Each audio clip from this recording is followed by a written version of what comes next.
Okay, thank you. آئیے ہم خدا کے کلام میں سے پڑھیں گے یوحنا عارف کا مکاشفہ 3 باب 14 سے 18 آیت تک، اور میرے پاس یہ پیج 244 میں ہے. اور لودیکیا کی کلیسیا کے فرشتے کو لکھ کہ جو آئین اور سچا اور برحق گواہ اور خدا کی خلقت کا ممدح ہے، وہ یہ فرماتا ہے کہ میں تیرے کاموں کو جانتا ہوں کہ نہ تو سرد ہے نہ گرم. کاش کہ تو سرد یا گرم ہوتا، بس چونکہ تو نہ تو گرم ہے نہ سرد بلکہ نیم گرم ہے، اس لیے میں تجھے اپنے منہ سے نکال پھینکنے کو ہوں. اور چونکہ تو کہتا ہے کہ میں دولت مند ہوں اور مالدار بن گیا ہوں اور کسی چیز کا محتاج نہیں، اور یہ نہیں جانتا کہ تو کمبخت اور خوار اور غریب اور اندھا اور ننگا ہے، اس لیے میں صلاح دیتا ہوں کہ مجھ سے آگ میں تپایا ہوا سونا خرید لے تاکہ دولت مند ہو جائے، اور سفید پوشاک تاکہ تو اسے پہن کر ننگے پن کے ظاہر ہونے کی شرمندگی نہ اٹھائے، اور آنکھوں میں لگانے کے لیے سرما لے تاکہ تو بینا ہو جائے.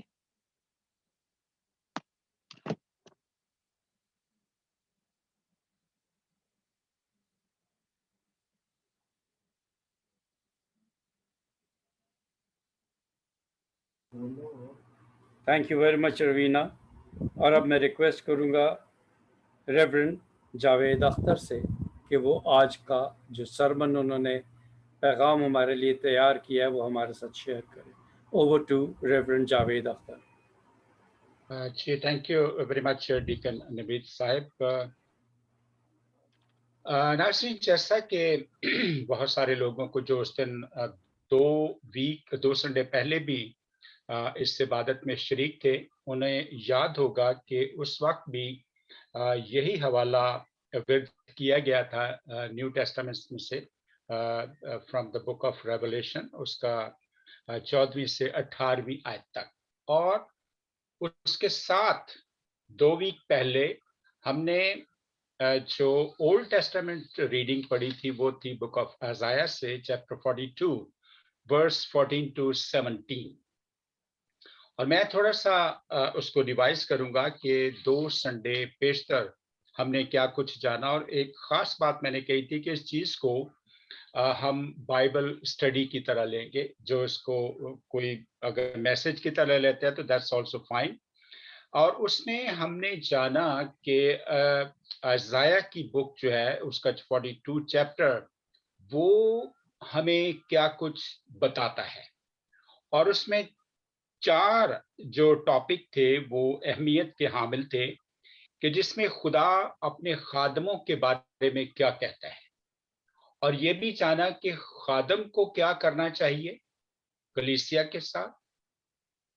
ان روحوں کے ساتھ جو خدا نے اس کو ایز اے کلیسیا ہوتی ہیں، اور ان ارواح کو کیا کرنا چاہیے خادم کے ساتھ، اس کی کیسے سننی چاہیے. پھر ہم نے جانا کہ خدا اپنے لوگوں کی مدد کرنے کا وعدہ کرتا ہے. یہ بڑا امپورٹنٹ ٹاپک تھا. اور پھر وہ اسرائیل کے بارے میں ایک فائنل ڈیسیژن دیتا ہے خدا کہ اسرائیل سنتا نہیں ہے. یہ بھی اپنی جگہ اہمیت کا حامل ہے. اور پھر ہم نے یہ بھی جانا کہ نیا گیت کیا ہے، نیا گیت کب شروع ہوتا ہے اور وہ کانگریگیشن تک، خدا کی بھیڑوں تک کب پہنچتا ہے. یہ ساری چیزیں ہم نے جانی. اور مکاشفہ پہ جب ہم آئے تو وہاں پہ ہم نے لودیکیا کی کلیسیا کے بارے میں جانا کہ لودیکیا کی کلیسیا کیا ہے. لودیکیا کی کلیسیا جو 60 BC میں جو تھی تقریباً 246 to 261 تک جو تھی وہ یہ مارس وجود میں آئی. اور 60 میں یہ ایک انتہائی شدید زلزلے کی وجہ سے یہ ایریا جو تھا یہ بالکل زمین بوس ہو گیا تھا. اور اس کے بعد رومی حکومت نے اسے بہت بڑی آفر دی تھی اس وقت کے لحاظ سے کہ ہم اس شہر کو مکمل طور پر ری بلڈ کرنے میں آپ کی مدد کر دیں گے، لیکن لودیکیا کی کلیسیا نے کے لوگوں نے، وہاں کے جو سربراہ تھے، انہوں نے اس آفر کو ٹکرا دیا تھا۔ اور پھر ہم نے یہ بھی جانا کہ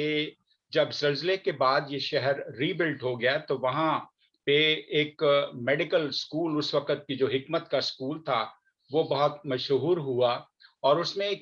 کیوں مشہور ہوا کہ وہاں پہ ایک خاص قسم کا سرما جو تھا وہ تیار کیا جاتا تھا، جو اس نہ صرف لودیکیا میں بلکہ لودیکیا کے نزدیک ترین جو جہاں پہ بزنس ہوتا تھا وہاں پر بھی بہت بہت مشہور ہو گیا۔ اور لودیکیا جو تھا وہ بذات خود ہر قسم کے بزنس میں ایک بہت جو تھا وہ اہمیت ہب بن کر رہ گیا۔ اور جب یہ اتنی بڑی بزنس ہب، تو وہاں پہ بہت سارا پرائیڈ آ گیا، اور وہ پرائیڈ چونکہ جب انڈیویجولز تک منتقل ہوا تو خدا کو یہ ساری باتیں جو تھی وہ لکھنی پڑی، جو 5 باتیں خدا نے لودیکیا کے فرشتہ کو کہیں، کہ وہ 5 باتیں کیا تھی، جن میں سے ایک پر ہم نے غور کیا، اور وہ پہلا لفظ تھا کم بخت، کہ پرٹیکولرلی لفظ کم بخت کیوں کر یوز کیا گیا، اور اس کے میننگ کے بارے میں جانا۔ اور اس کی ڈیٹیل یہ تھی کہ ایسا شخص جو جسمانی طور پہ تو اپنے ارد گرد یا اپنی دیکھ بھال کرتا ہے، مگر اپنی روح کی دیکھ بھال نہیں کرتا، یہ اس کا خاص مفہوم تھا۔ اب یہاں پہ میں جو باقی کے 4 جو کمزوریاں اور خامیاں بتائی گئی ہیں لودیکیا کی کلیسیا کو، کہ تو خوار، غریب اور اندھا اور ننگا ہے، ان کے برعکس لودیکیا کی کلیسیا کو جو 4 خوبصورت آفرز کی گئی ہیں، آفرز میں اس لیے کہہ رہا ہوں کیونکہ ان کے بیچ میں ایک خاص لفظ خدا کا فرشتہ جو ہے وہ استعمال کرتا ہے، کہ جو 18ویں ورس میں ہے، کہ 18 ورس میں، اس لیے میں تجھے صلاح دیتا ہوں۔ صلاح کا لفظ جو ہے یہ یہاں پہ یہ ظاہر کرتا ہے کہ اس کلیسیا کو، بلکہ اس کو کیا، کسی کو بھی فورس نہیں کیا جاتا،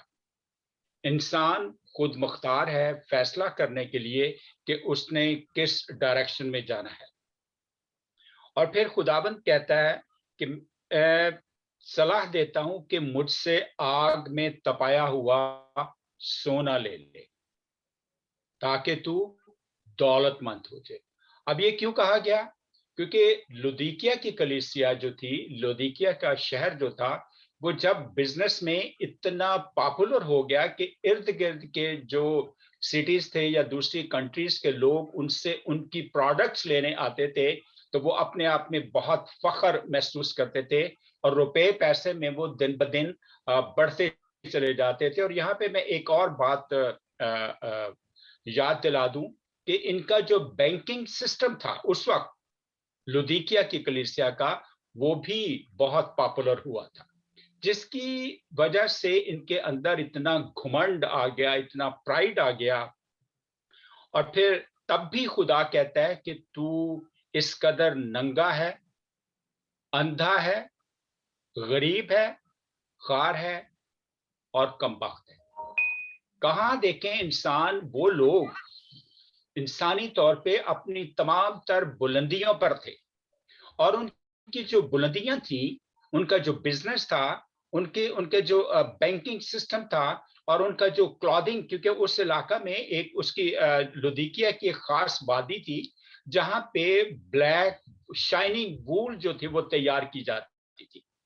اور اس بلیک شائننگ وول جو تھی وہ ان کے گاؤنز بنانے میں، میل اور فیمیل بنانے کے کام آتی تھی۔ اسی طرح اور قسم کے جو کپڑا تھا وہ بھی بہت مشہور تھا۔ تو یہ چیزیں آج بھی جب انسان کے اندر آتی ہیں تو پرائیڈ جو ہے وہ بہت تیزی سے ہمارے اندر گرو کرنا